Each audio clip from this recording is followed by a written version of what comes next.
Jadi saya mau mengajak kita untuk mempersiapkan diri.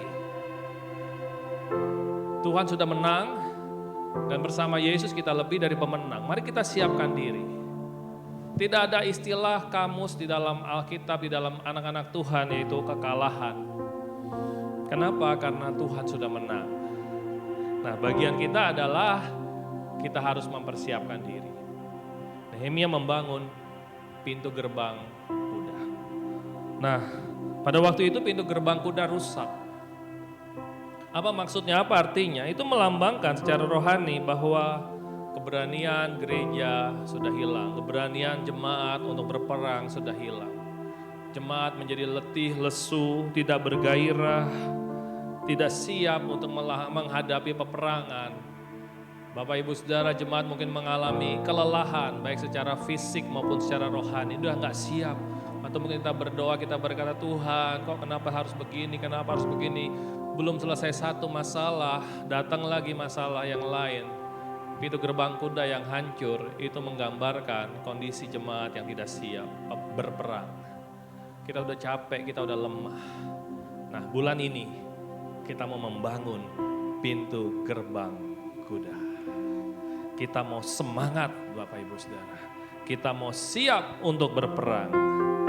Yang siap katakan amin. Amin. Siap berperang?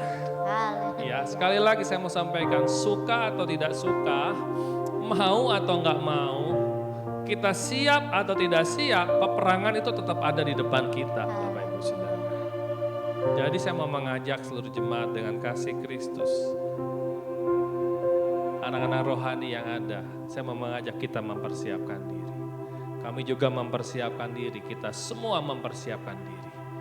Dan kita akan keluar sebagai pemenang. Haleluya. Amin. Nah, siang hari ini nanti kita akan dilayani oleh Pastor Andi. Ada tipuan-tipuan iblis yang harus dihancurkan Bapak Ibu Saudara. Jadi kita mau siapkan hati kita mau siapkan pikiran kita, konsentrasi. Bapak Ibu yang beribadah di rumah, mari siapkan hati yang terbaik, konsentrasi. Kalau Bapak Ibu perlu mencatat, mari mencatat. Ya. Jangan ibadah online sambil main game di rumah. Haleluya. Tapi kita mau konsentrasi. Percaya bahwa Tuhan Maha hadir, Tuhan hadir juga di rumah Bapak Ibu Saudara masing-masing.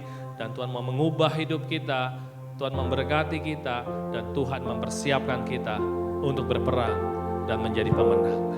Haleluya. Tuhan Yesus memberkati. Selamat hari Minggu, selamat beribadah. Haleluya. Puji Tuhan.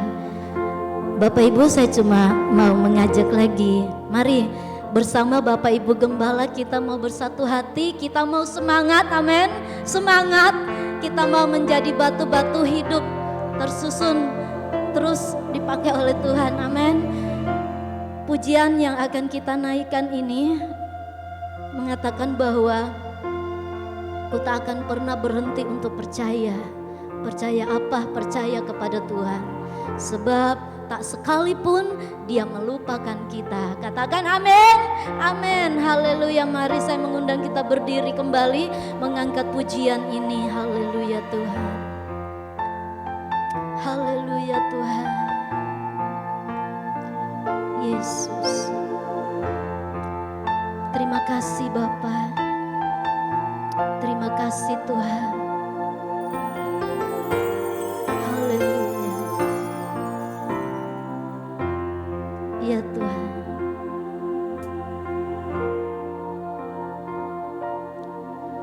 Tak sekalipun melupakanku, Kau menuntun langkahku. Ku tak pernah sendiri. Ku tak pernah sendiri. Kau tak tinggalkanku Tuhan. Kau tak tinggalkanku. Tak sekalipun melupakanku. Kau menuntun langkahku. Ku tak pernah sendiri.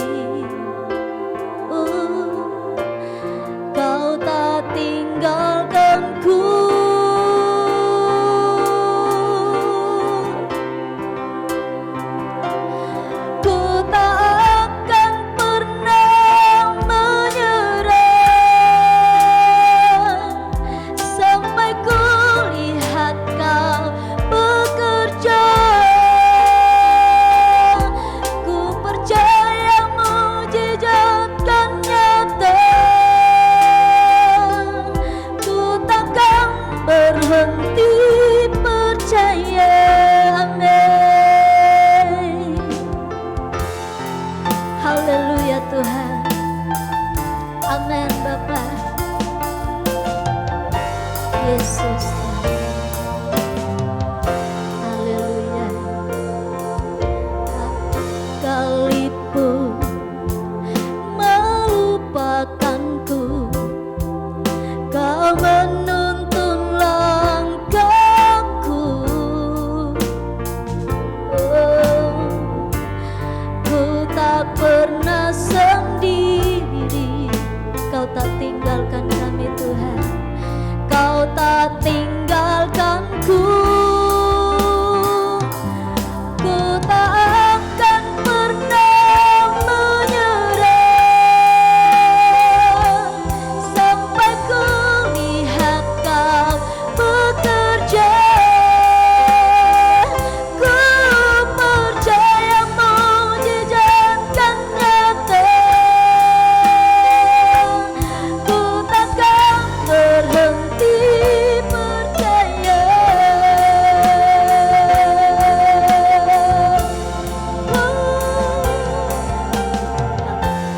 Pernah menyerah sampai ku lihat Kau bekerja. Ku percaya mukjizat kan nyata. Ku takkan berhenti percaya. Oh, ku tak akan pernah menyerah sampai ku lihat Kau bekerja. Ku percaya mukjizat kan nyata. Ku takkan berhenti percaya. Amin Tuhan. Kami bersyukur Tuhan untuk minggu Haleluya. ini Tuhan. Bahwa kami ada itu karena kasih-Mu Tuhan. Ya, Bahwa kami ada di tempat ini Tuhan karena kami tahu Engkau belum selesai atas hidup kami. Engkau ingin menyatakan sesuatu yang lebih Tuhan. Engkau ingin menyatakan kasih-Mu, janji-Mu dalam kehidupan kami Tuhan. Lebih lagi Tuhan. Kami percaya Tuhan ketika kami duduk mendengarkan, menyiapkan hati kami, menyiapkan telinga kami. Ya Tuhan. Kami akan bertumbuh Tuhan sebagai murid-Mu Bapa. Ini kami Tuhan, murid-Mu Tuhan. Kami mau pakai momen singkat ini Tuhan untuk belajar kebenaran firman-Mu. Dan kami percaya firman-Mu memerdekakan hidup kami. Terima kasih Yesus, segala syukur kemuliaan hanya bagi-Mu. Di dalam nama Yesus kami berdoa mengucap syukur. Amin, amin. Wow. Shalom Bapak Ibu, baik yang di onsite maupun online, saya mau nyapa dulu. Wow, tadi ada orang yang welcoming ganteng juga ya, siapa itu? Ya, pemain musik boleh silakan kembali ke tempatnya. Ya, hari ini tadi sebagaimana yang Ko Jeff sampaikan bahwa kita sedang belajar tentang destroy the liar, mengalahkan si pembual. Tema kita bulan ini adalah mengalahkan si pembual. Thank you. Thank you. Seperti yang saya katakan lalu-lalu Bapak Ibu, Saudara, teman-teman semua, bahwa setiap kita, kalau siapa yang pernah dengar, waktu itu Januari saya pernah berbicara tentang tujuan hidup. Setiap kita Bapak Ibu diciptakan untuk sebuah tujuan. Handphone yang saudara pakai itu diciptakan untuk satu tujuan, yaitu untuk komunikasi. iPhone, yang paling tahu iPhone adalah Apple. Yang paling tahu Samsung adalah Samsung. Yang paling tahu Kijang Innova adalah Toyota. Karena Toyota adalah owner ya, Toyota adalah yang menciptakan Innova. Nah, begitu juga dengan kehidupan kita. Yang paling tahu mengenai kehidupan kita adalah Tuhan. Karena Tuhan adalah pencipta kita. Dia yang paling tahu spesifik tentang kita. Yang paling tahu detail tentang kita. Itu adalah Tuhan. Amin. Nah, kita baca sama-sama dalam Keluaran 3 ayat 9 sampai 11. Kita baca sama-sama. Boleh tampilin ayatnya? Ada udah. Oh ya, sorry. Saya lupa saya megang benda ajaib ini. Kelupa nih. Sorry teman-teman. Saya bacakan. Sekarang seruan orang Israel telah sampai kepadaku. Juga telah kulihat betapa kerasnya orang Mesir menindas mereka. Jadi sekarang pergilah. Aku mengutus engkau kepada Firaun untuk membawa umatku orang Israel keluar dari Mesir. Tetapi Musa berkata kepada Allah, siapakah aku ini? Maka aku yang akan menghadap Firaun dan membawa orang Israel keluar dari Mesir. Nah, kita loncat ke Keluaran 4 ayat 10 sampai 11. Lalu kata Musa kepada Tuhan, Tuhan, aku ini tidak pandai bicara, dahulu pun tidak, dan sejak engkau berfirman kepada hambamu pun tidak. Sebab aku ini berat mulut dan berat lidah. Tetapi Tuhan berfirman kepadanya, siapakah yang membuat lidah manusia? Siapakah yang membuat orang bisu atau tuli, membuat orang melihat atau buta? Nah di sini ternyata saudara, permasalahannya yang kalau kita baca dalam Keluaran ini, permasalahannya yang kita lihat adalah Musa ini bukan melihat mimpi atau rencana Tuhan itu terlalu besar dalam kehidupannya. Bukan itu masalahnya. Tapi dia punya masalah, dia nggak tahu siapa dirinya. Dia tanya ke Tuhan, siapakah aku ini? Siapakah aku ini? Yang akan menghadap Firaun. Siapa gua Tuhan? Gue suruh ngadep Firaun, orang pertama di Mesir. Siapa gua?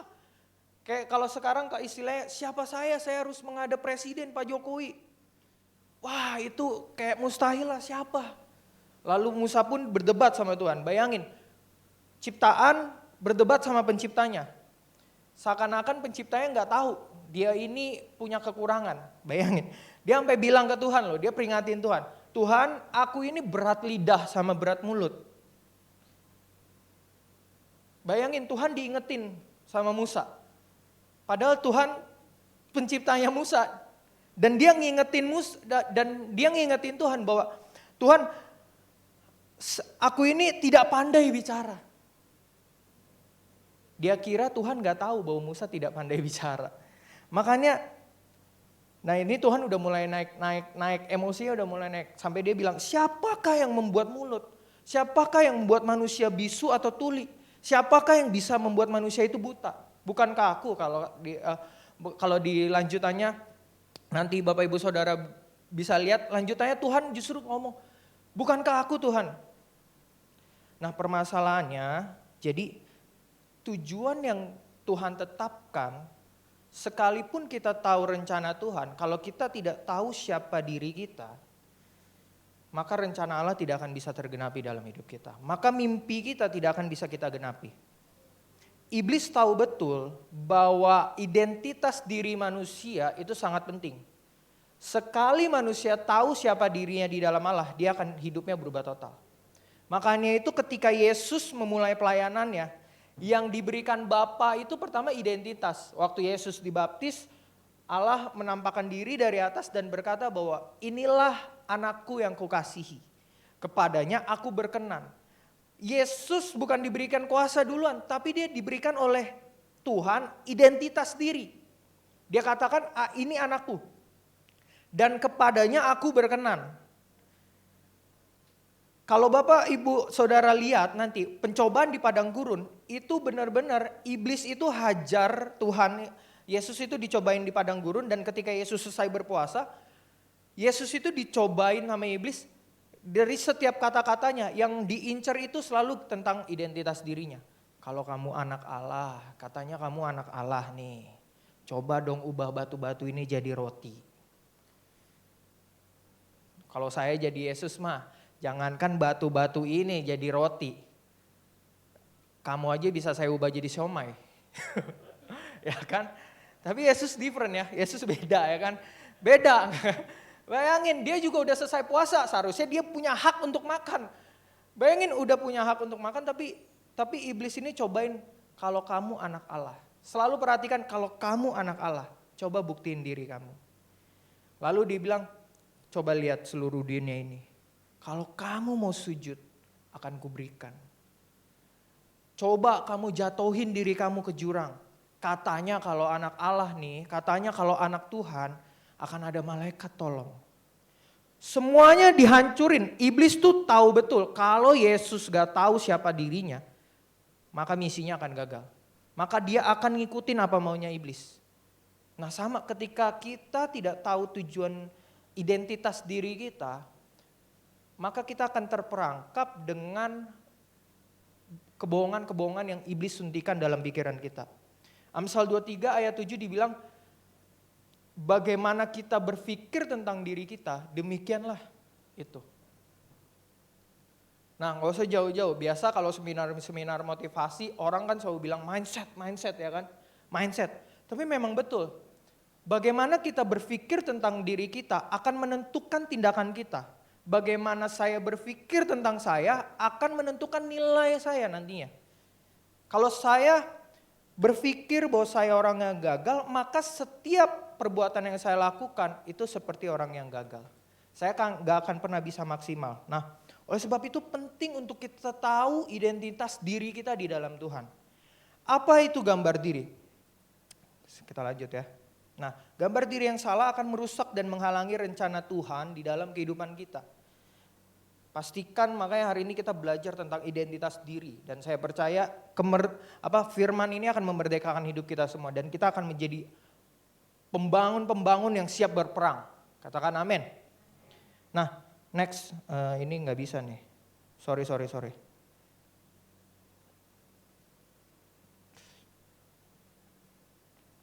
Ini kok ngaco ya? Saya nggak mau ya deh. Bisa tolong di back dulu.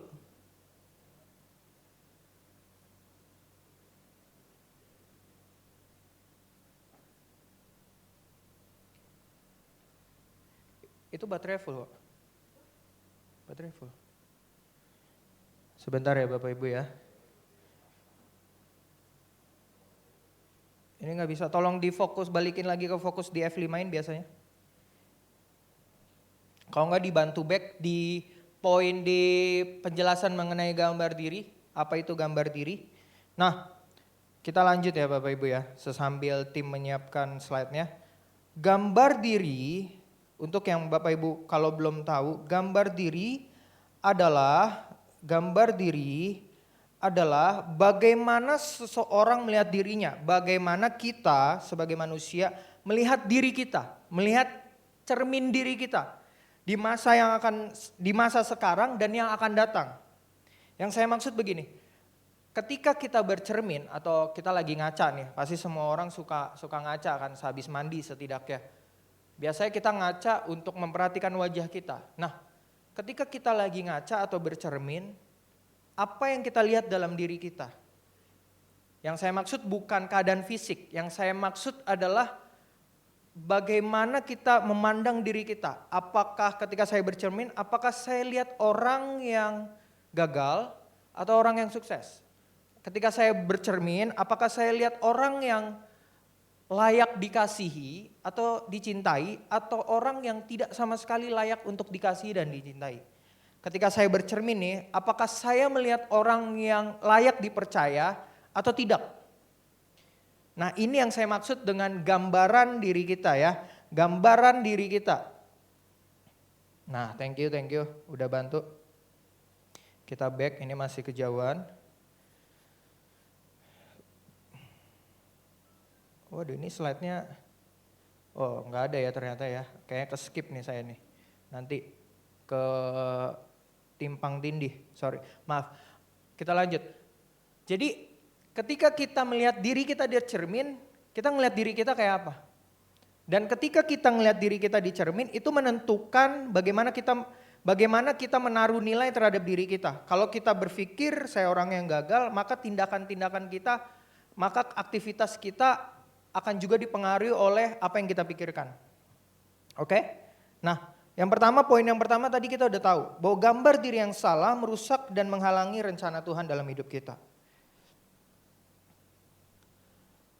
Kalau misalkan kita nggak tahu apa yang sebenarnya diri kita ini, identitas apa yang Tuhan taruh di dalam diri kita, kemungkinan kita akan abuse. Nah, Bapak Ibu, kita akan lihat satu video di mana nanti saya akan jelaskan video ini dan kita akan lihat gambarannya. Bagi pengguna iPhone, saya minta maaf, bukan untuk menyakiti perasaan satu sama lain, ya, tapi ini hanya ilustrasi. TechRax here. Today I got a beautiful iPhone 10 in my hands, and you will not find a scratch on this device, guys. This is a beautiful 10 out of 10 condition here, but this isn't even the star of the video today, guys. The star of the video is this live straw, because what I'm going to be doing today is I will throw this iPhone 10 in a blender, shred it up to little pieces, mix it with water in this little container, and try and filter the water. Now, I'm going to tell you guys right away, I'm not actually going to swallow any of the water. You know, there's a lot of dangerous chemicals or whatever. I just want to see if it can filter it through and stop at that point. So without further ado, guys, let's get straight into this. First things first, let's go ahead and throw the iPhone into the blender. And I'm going to pop in the lid.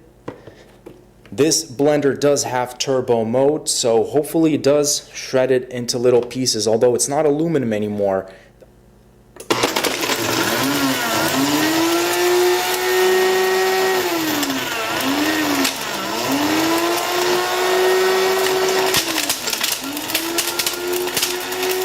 Just gonna give it a few more seconds here. Whoa. Okay. 3-4 seconds and it really obliterated the entire body. Just a little update, guys. So I turned on my fan above the area where I record my videos to kind of Febreze that bad smell. I usually do that every time I make a video just to get all that nasty smoke, all that smell out. And about 10 seconds later, the entire fan fell down completely from the ceiling, from the roof. So check it out, it was spinning right there. I'm actually really fortunate I wasn't recording or I wasn't making any video here, because this thing would have probably landed straight on me, and this thing is heavy. So that is pretty crazy, guys. Let's go ahead though and continue with the video.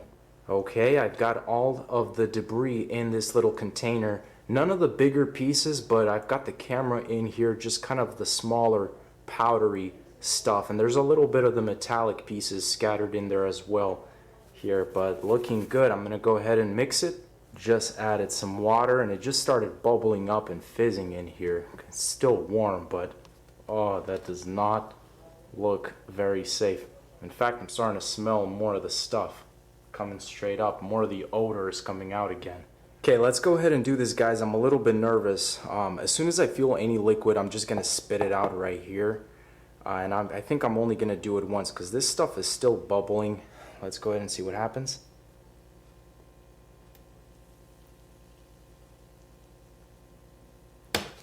Ooh. Okay, I didn't feel anything, and I didn't get any water. Let's try that again.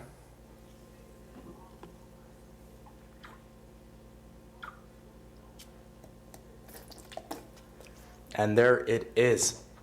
I hope you guys enjoyed that video. Thanks for watching. As always, stay tuned for more videos. That is a nasty metallic aftertaste. I'm gonna go wash my mouth with Listerine. As always, guys, stay tuned and peace out.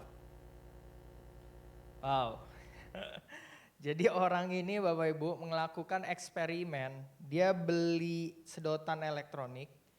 Dia beli dan dia melakukan eksperimen itu terhadap iPhone. iPhone ini di blender, ya. Di blender kita lihat ya. Kayak waktu di blender agak rasa-rasa nyeri ya. Kalau agak-agaknya rasa nyeri kayaknya itu berhubungan ya dengan isi dompet ya.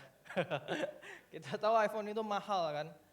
Bayangin dia ngelakuin eksperimen ini dan ngeblender. Nah ini kan sesuatu yang konyol. Udah gitu dibilang wah dia minum lagi habis. Dia habis itu setelah dia blender dia minum lagi iPhone-nya pakai sedotan elektronik. Dan dia bilang saya berharap kita semua menikmati video tersebut. Terima kasih, saya sangat-sangat menikmati video Anda nih kalau saya bisa bilang ya. Nah, ini yang saya katakan dengan abuse. Abuse. Kata abuse itu adalah dari kata abnormal use. Abnormal use. Oke, kita next ya. Nah, abnormal use atau di dalam bahasa Indonesianya biasa kita bilang penyalahgunaan. Penyalahgunaan. Nah, kalau kita tidak tahu siapa diri kita di dalam Tuhan, kemungkinan besar seluruh kehidupan kita akan kita salah gunakan. Kita akan menyalahgunakan kehidupan kita untuk hidup sembarangan. Gak punya integritas, orang ngajak gak bener, ikut aja. Orang ngajak korupsi, kita ikut aja supaya cepet kaya, supaya cepet punya kuasa. Sana sini hajar, sana sini halalin segala cara. Pokoknya gimana caranya saya bisa go fast to the top lah. Gimana caranya? Makanya dilakuin segala cara. Dia hidup sembarangan, dia nggak heran juga apa yang kita lakukan. Kalau kita nggak tahu siapa diri kita, kemungkinan besar kita akan merusak hubungan di sekitar kita. Apalagi udah masuk jenjang pernikahan. Apalagi udah masuk hubungan berpasangan. Kalau kita nggak tahu diri kita ini siapa, kita akan cari gambar diri kita kepada sekeliling kita. Dan kita akan cari rasa kepuasan untuk mengetahui siapa diri kita di sekeliling kita. Padahal itu tempat yang salah. Tidak ada kepuasan, tidak ada identitas diri yang sejati selain daripada Tuhan. Amin. Nah, ini Sonic. Ini karena saya waktu itu khotbah di youth, jadi saya pakai Sonic. Sonic itu juga generasi 90-an kayak tahun saya juga sering nonton Sonic. Kalau Bapak Ibu tahu ini kartun nih. Ini keren ya Bapak Ibu ya. Sonic ini binatang apa ya? Hedgehogs, landak.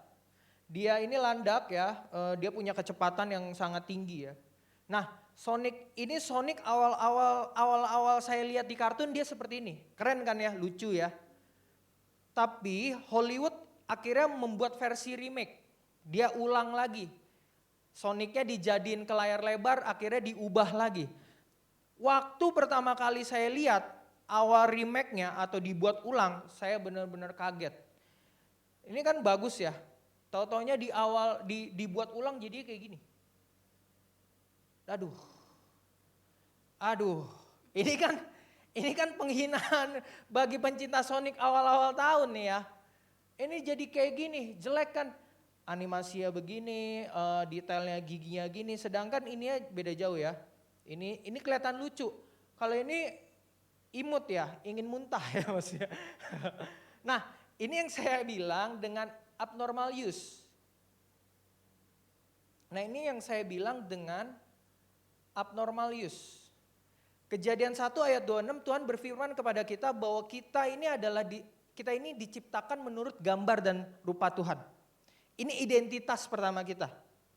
Kejadian 1 ayat 26. Nah, karena kita jatuh dalam dosa, iblis ngerusak gambaran. Dia tipu kita. Dia bilang kamu itu gak ada harganya, kamu itu orang gagal, kamu itu gak mungkin bisa punya keluarga yang bahagia. Kamu itu gak mungkin bisa punya bisnis yang sukses. Kamu itu gak bakal mungkin jadi berkat bagi banyak orang.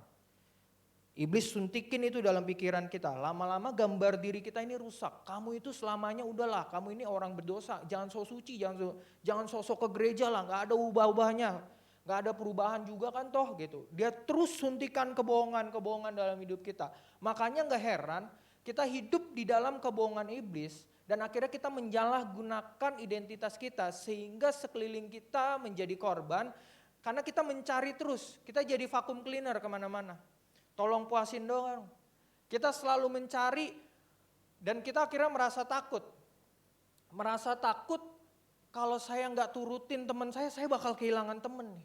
Nah ini ada beberapa dampak, ini boleh difoto atau yang lagi di zoom boleh di screenshot ya Bapak Ibu. Ini bisa menjadi peringatan untuk kita. Dampak dari gambar diri yang salah adalah hubungan kita sama Tuhan rusak. Tujuan Tuhan juga rusak otomatis. Kalau hubungan kita sama rusak, rencana Tuhan juga gak bakal bisa kita genapi. Mimpi kita itu gak bakal kita bisa genapi. Nah tidak tahu tujuan hidupnya. Kalau kita gak tahu tujuan hidupnya, kita ini kayak biang lala ya. kayak biang lala di Dufan cuma muter, nggak ada tujuannya. Sampai akhir muter aja kehidupan tuh. Nggak ada satupun tempat yang kita tuju dan nggak ada target dalam kehidupan kita. Nah insecure ya. Sekarang lagi zamannya milenial nih lagi bahas banyak tentang insecure, mental health. Kita lagi ngomongin banyak tentang insecure. Nah ternyata banyak orang yang insecure, dia merasa nggak pede terhadap dirinya, dia merasa selalu kurang, dan akhirnya dia memandang rendah dirinya. Dia nggak berani ngomong ke depan orang lain, dia nggak berani tampil, dia nggak berani bahkan bangun hubungan kenalan sama orang lain. Karena apa? Karena dia memandang dirinya itu selalu kurang. Nah, selalu mencoba menyenangkan orang lain. Perhatikan, orang yang tidak tahu identitas dirinya, dia akan selalu mencoba memuaskan orang lain. Karena bagi dia, kalau dia senang, saya merasa berharga. Jadi, keberhargaan dirinya digantungkan dengan perkataan orang lain. Kalau sekali orang bilang, lu mah gitu orangnya, dia langsung insecure. Dia langsung, waduh gak suka nih, udah gak ada temen nih gue.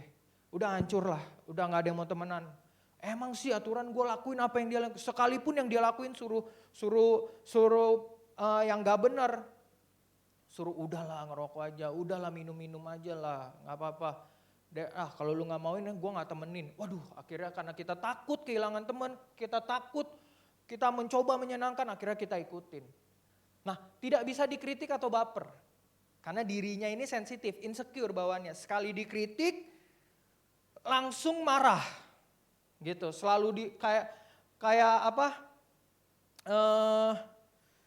Istilahnya kayak kemarin saya bilang kanebo kering ya, gitu ya. Kaku gitu ya. Gak bisa dikritik, gak bisa dibilangin. Pemimpin negor ada yang salah dikit langsung, udahlah saya gak mau pelayanan, udahlah cukup lah. Emang gak terima nih, emang kayak gini deh, gereja apaan nih begini, katanya mengasihi, katanya terima kita apa adanya. Tapi ngelakuin kesalahan dikit langsung dijatuhin. Padahal kita mengkritik untuk kita sama-sama memperbaiki diri kita. Kalau kita kerja di kantor, bos kita ngomel, terkadang omelan dia kan karena kita berbuat salah. Dia mau kita lebih baik, ya kan?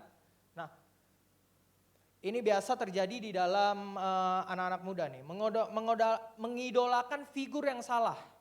Ini kan lagi zaman-zamannya K-pop ya kan. Nah saya nggak salahin kita, semua orang tuh butuh role model. Tapi seringkali role model itu yang kita lihat ada role model yang salah. Let's say, berapa banyak kita tahu public figure yang cerai. Bayangin public figure yang punya influence besar, itu diidolakan begitu banyak orang, tapi yang diperlihatkan adalah contoh yang buruk.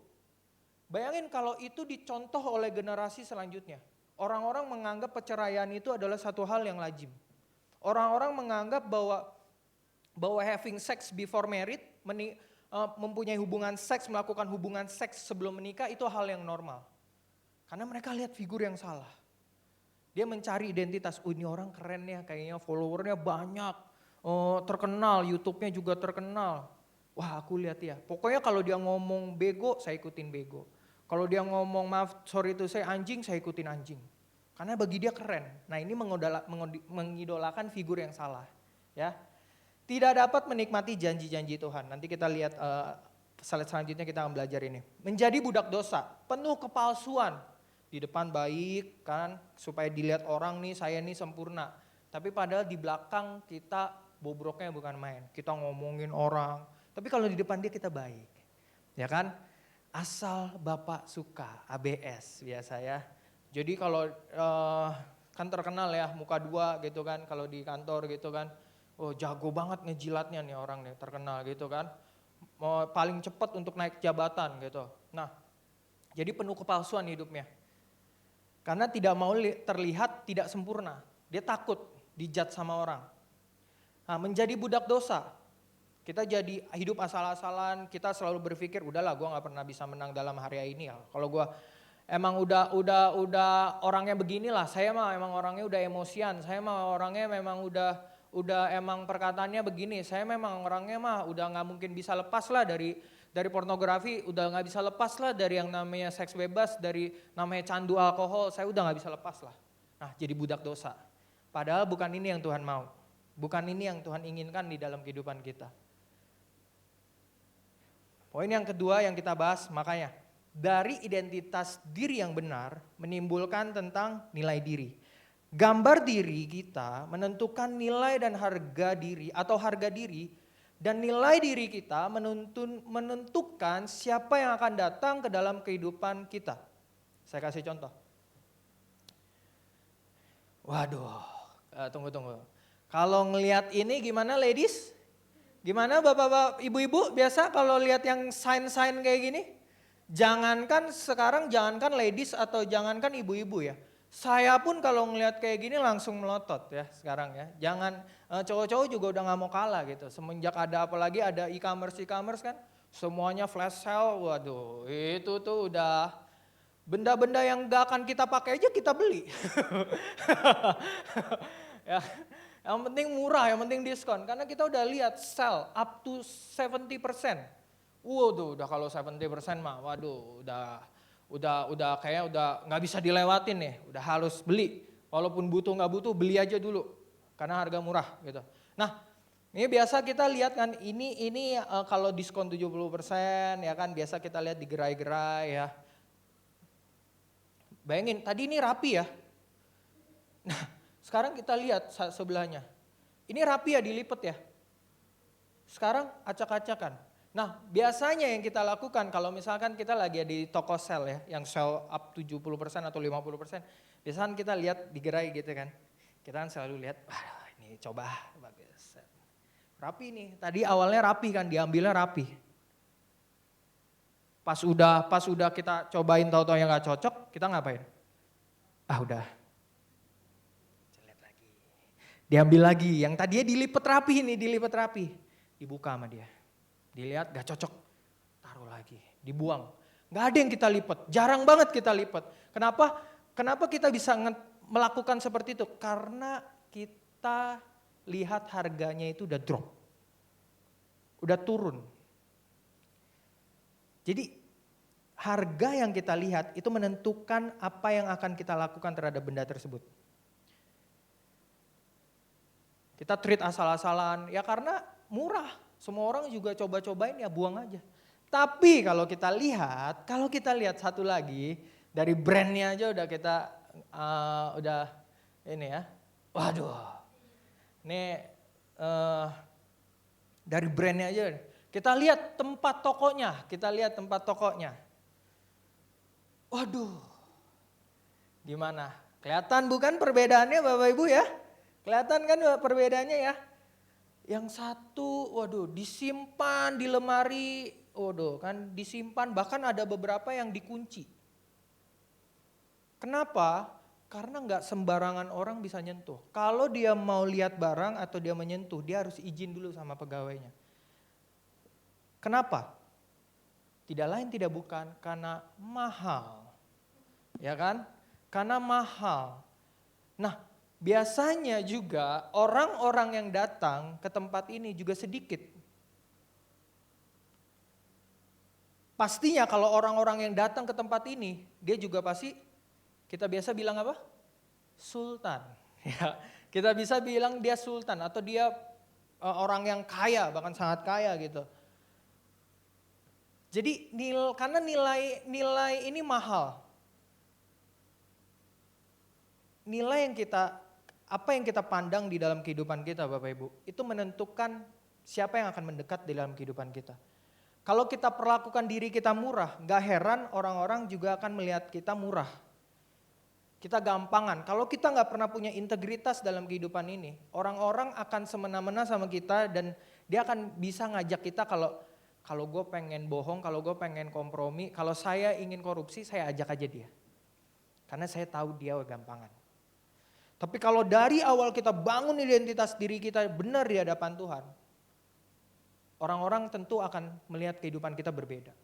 Dan orang-orang itu akan menjauh dengan sendirinya. Orang-orang yang melihat kita mahal, yang murah otomatis akan mundur. Jadi perhatikan baik-baik nilai diri kita. Bagaimana kita men-treat seseorang, bagaimana kita memperlakukan seseorang, itu ditentukan dari nilai dan gambar diri kita. Dan bagaimana mereka memperlakukan kita itu juga ditentukan dari nilai diri kita. Kalau kita mahal, orang akan respect sama kita. Orang akan menghargai kehidupan kita. Karena kita punya sesuatu yang nggak bisa dibayar sama dunia ini. Kita taruh identitas kita bukan pada apa yang bisa dunia ini bayar. Tetapi apa yang dunia ini tidak bisa bayar, yaitu Tuhan. Yaitu penebusan Tuhan. Kalau kita taruh identitas kita ke dalam Tuhan, maka orang akan respect sama kita. Dan kita akan maksimal. Nah, ini ada beberapa ayat yang ini banyak ya, Bapak Ibu bisa lihat. Nah, intinya ini adalah gambaran identitas kita di hadapan Tuhan. Oke, identitas kita di hadapan Tuhan. Kita adalah ciptaan baru. Tadi kan saya sempat singgung bahwa kita ini budak dosa. Kita selalu kira budak dosa. Enggak, padahal hari ini kebenarannya kita ini ciptaan baru. Kita ini telah dibenarkan dan dikuduskan. Kalau Bapak Ibu anggap diri Bapak Ibu rendah, no. Kita ini dahsyat dan ajaib. Kita ini karya terbaiknya Tuhan. Karya terbaiknya Tuhan artinya tidak ada yang lebih baik. Kalau karya yang udah terbaik, udah mentok. Ya, kita dibilang masterpiece-nya Tuhan. Artinya masterpiece itu satu-satunya karya yang paling terbaik. No debat. Ya, gak bisa didebat lagi. Memang kamu karya terbaik aku. Malaikat pun kalah. Kamu karya terbaik aku. Nah, ini nanti screenshot juga boleh atau foto juga boleh, terserah. Minta slide-nya ke saya juga gak apa-apa, saya akan kasih. Nah, tubuh Kristus, kita aman ya bagi saudara yang sering insecure ya. Hari ini kebenarannya bahwa kita ini aman di dalam Tuhan, kita ini secure. Ada Tuhan yang menjaga kehidupan kita. Nah, kita baca Bilangan 13 ayat 33. Juga kami lihat di sana orang-orang raksasa, orang enak yang berasal dari orang-orang raksasa. Dan kami lihat diri kami seperti belalang. Dan demikian juga mereka terhadap kami. Nah, ini case di mana waktu itu Yosua sama Kaleb, kalau ini cerita terkenal, 12 pengintai, 10 dari 12 pengintai, dia melihat bahwa, jadi kan 12 pengintai ini suruh mata-matain bangsa Midian, bangsa orang enak nih di Filistin kalau nggak salah ya, atau di Filistin kayaknya. Waktu dia lihat, dia lapor ke Musa, dia disuruh lapor, 12 pengintai itu disuruh lapor. Dan 10 pengintai itu balik, dia bilang gini, waduh orang-orang di sana tuh besar-besar. Nah orang-orang enak itu tingginya itu, kalau saudara mau tahu, tingginya itu 3 meter. Sekitar kayak Goliat. Goliat itu termasuk bangsa enak, dia raksasa itu. Nah emang tingginya itu jauh di rata-rata, lebih pokoknya.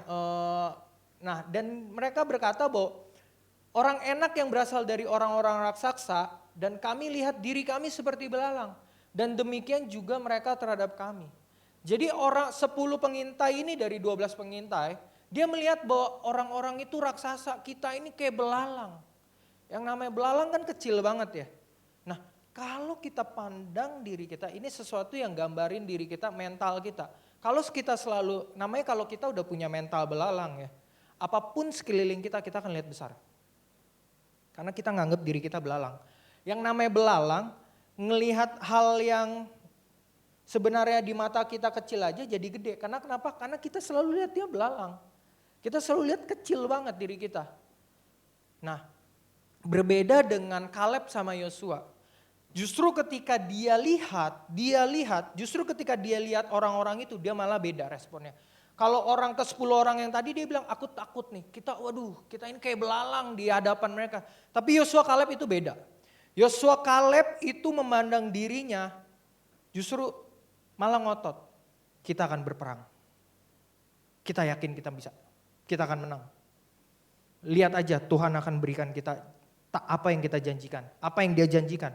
Dan akhirnya kalau Bapak Ibu lihat, Yosua dan Kaleb yang akhirnya menerima janji-janji Tuhan. Permasalahan di sini mereka bukan nggak tahu apa yang dijanjikan Tuhan. Mereka di ayat-ayat sebelumnya bilang, 10 orang pengintai ini juga bilang, memang benar janji Tuhan itu nyata. Memang benar negeri yang kau janjikan itu limpah susu dan madunya. Jadi masalahnya bukan ada di janjinya Tuhan. Masalahnya bukan ada di dalam mimpi yang Tuhan letakkan di dalam hidup kita. Masalahnya ada di dalam gambar diri kita. Karena kita lihat diri kita belalang dan kita gak yakin apakah kita bisa menggenapi mimpi Tuhan, apakah kita bisa nikmati janji Tuhan. Tapi hari ini saya mau katakan, kalau gambar diri kita benar, janji Tuhan akan datang dalam kehidupan kita. Seperti Yosua dan Kaleb, dia bilang kita akan berperang, kita akan menang. Dan akhirnya terjadi. Dia yang menikmati janji Tuhan. Dia yang masuk tanah perjanjiannya Tuhan. Dan dia menikmati susu dan madu. Dia menikmati janji Tuhan. Jadi gambar diri yang benar membawa kita memiliki otoritas dan kuasa yang diberikan Tuhan. Ini poin saya yang terakhir. Gambar diri yang benar membawa kita memiliki kuasa dan otoritas kepada Tuhan. Hakim-Hakim 6 ada ayat 34 dikatakan bahwa Gideon dipenuhi oleh kuasa Tuhan.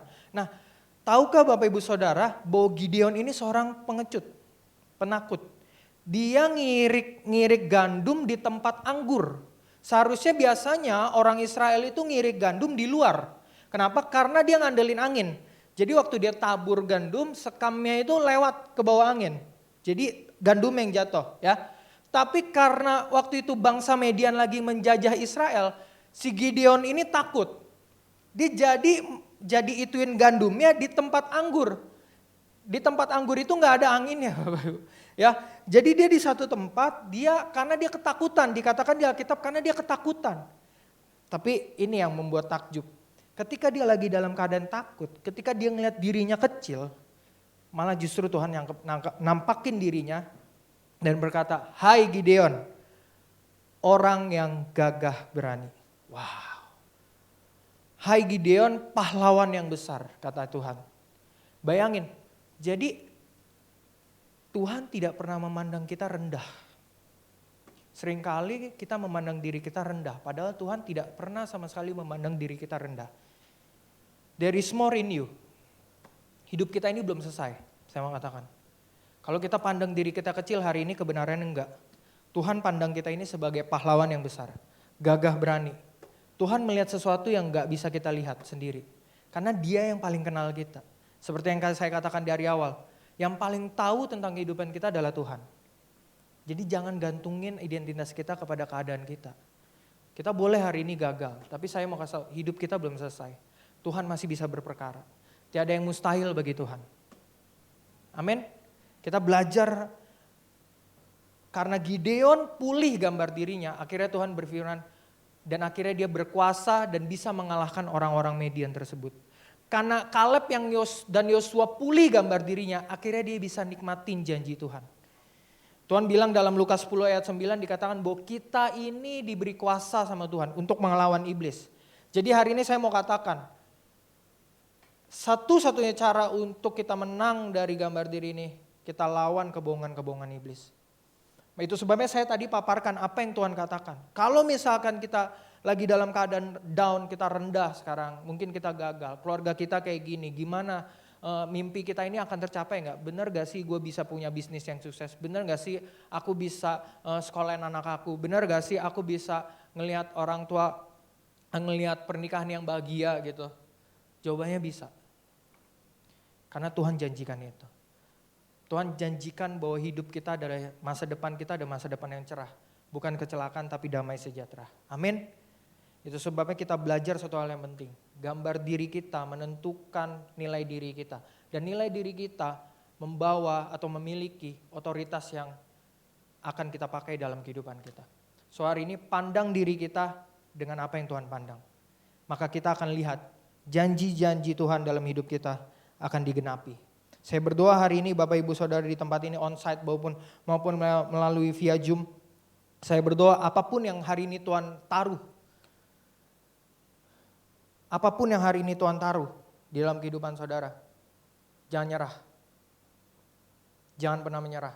Karena Tuhan tidak pernah belum selesai dengan kehidupan kita. Dan dia katakan hari ini bahwa kita berharga di mata Tuhan. Amin. Saya berdoa biar firman ini memerdekakan kehidupan kita dan apapun mimpi kita, apapun panggilan hidup kita, boleh kita selesaikan dengan baik sampai akhir hidup kita. Amin. Amin. Saya undang pemain musik maju ke depan. Ada satu lagu lama. Kita mau katakan, kasih setiamu yang kurasakan. Siapakah aku ini Tuhan? Sehingga aku jadi biji matamu. singer boleh bantu saya?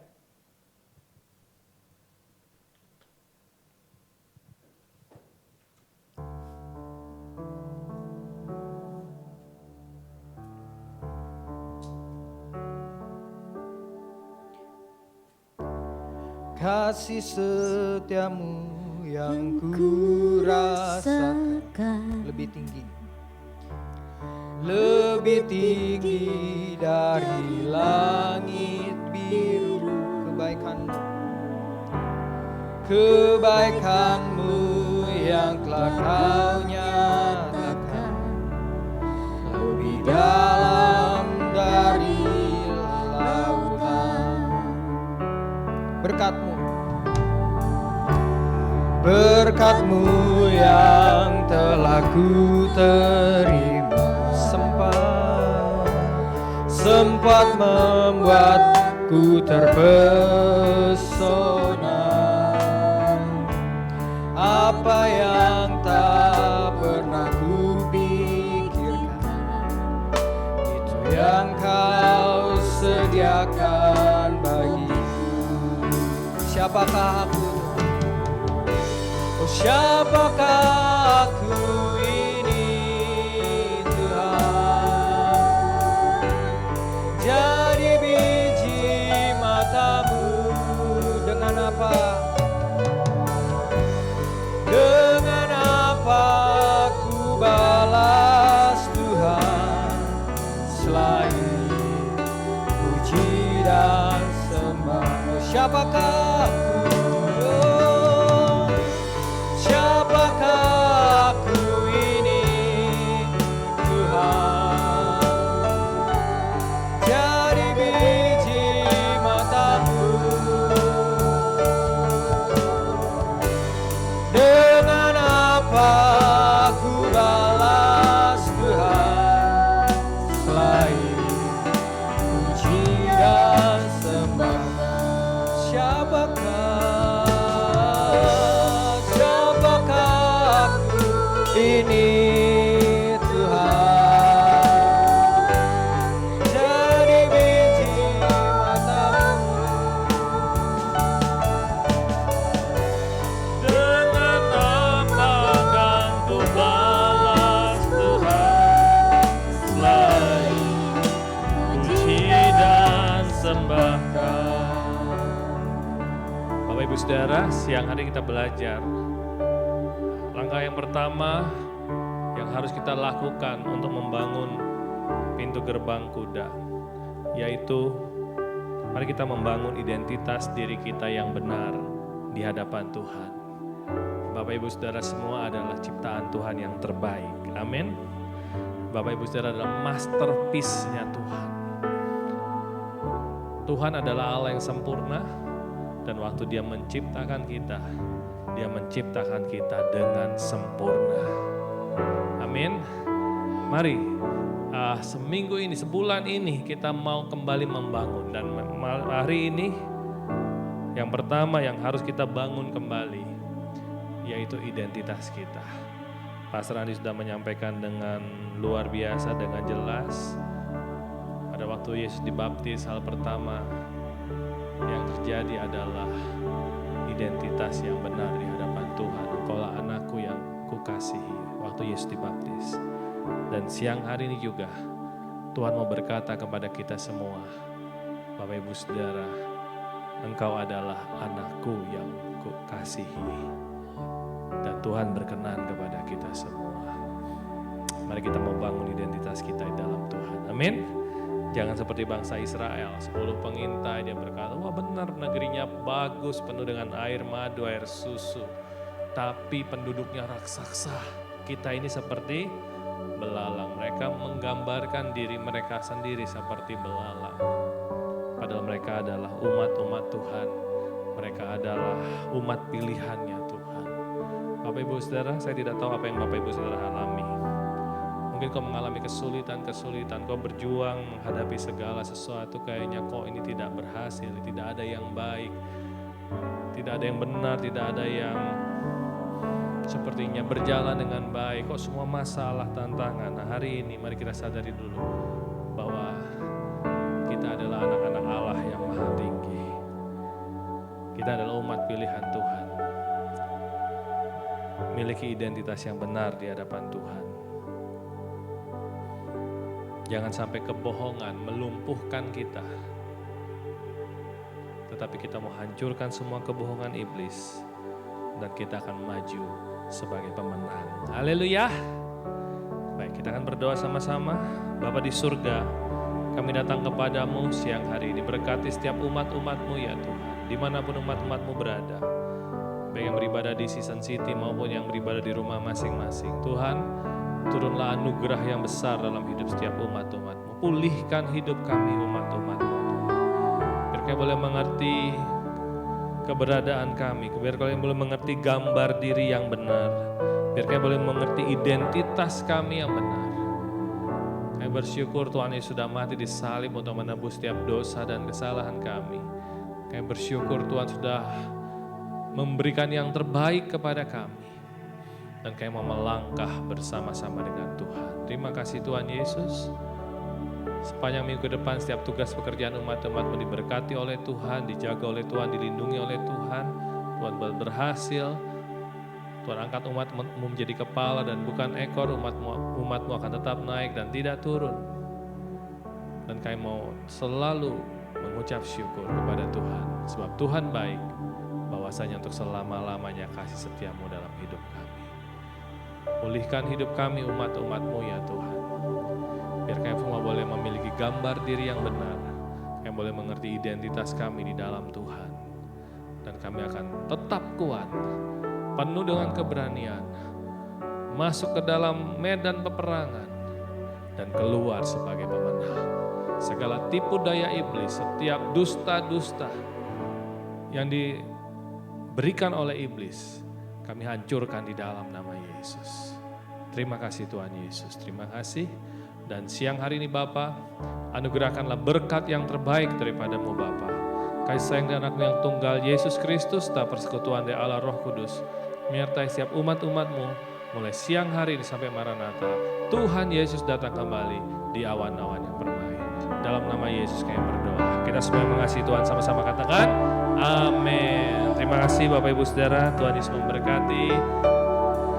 Terima kasih, sampai kita bertemu minggu depan dan sampai bertemu di Komsel. Tuhan Yesus memberkati.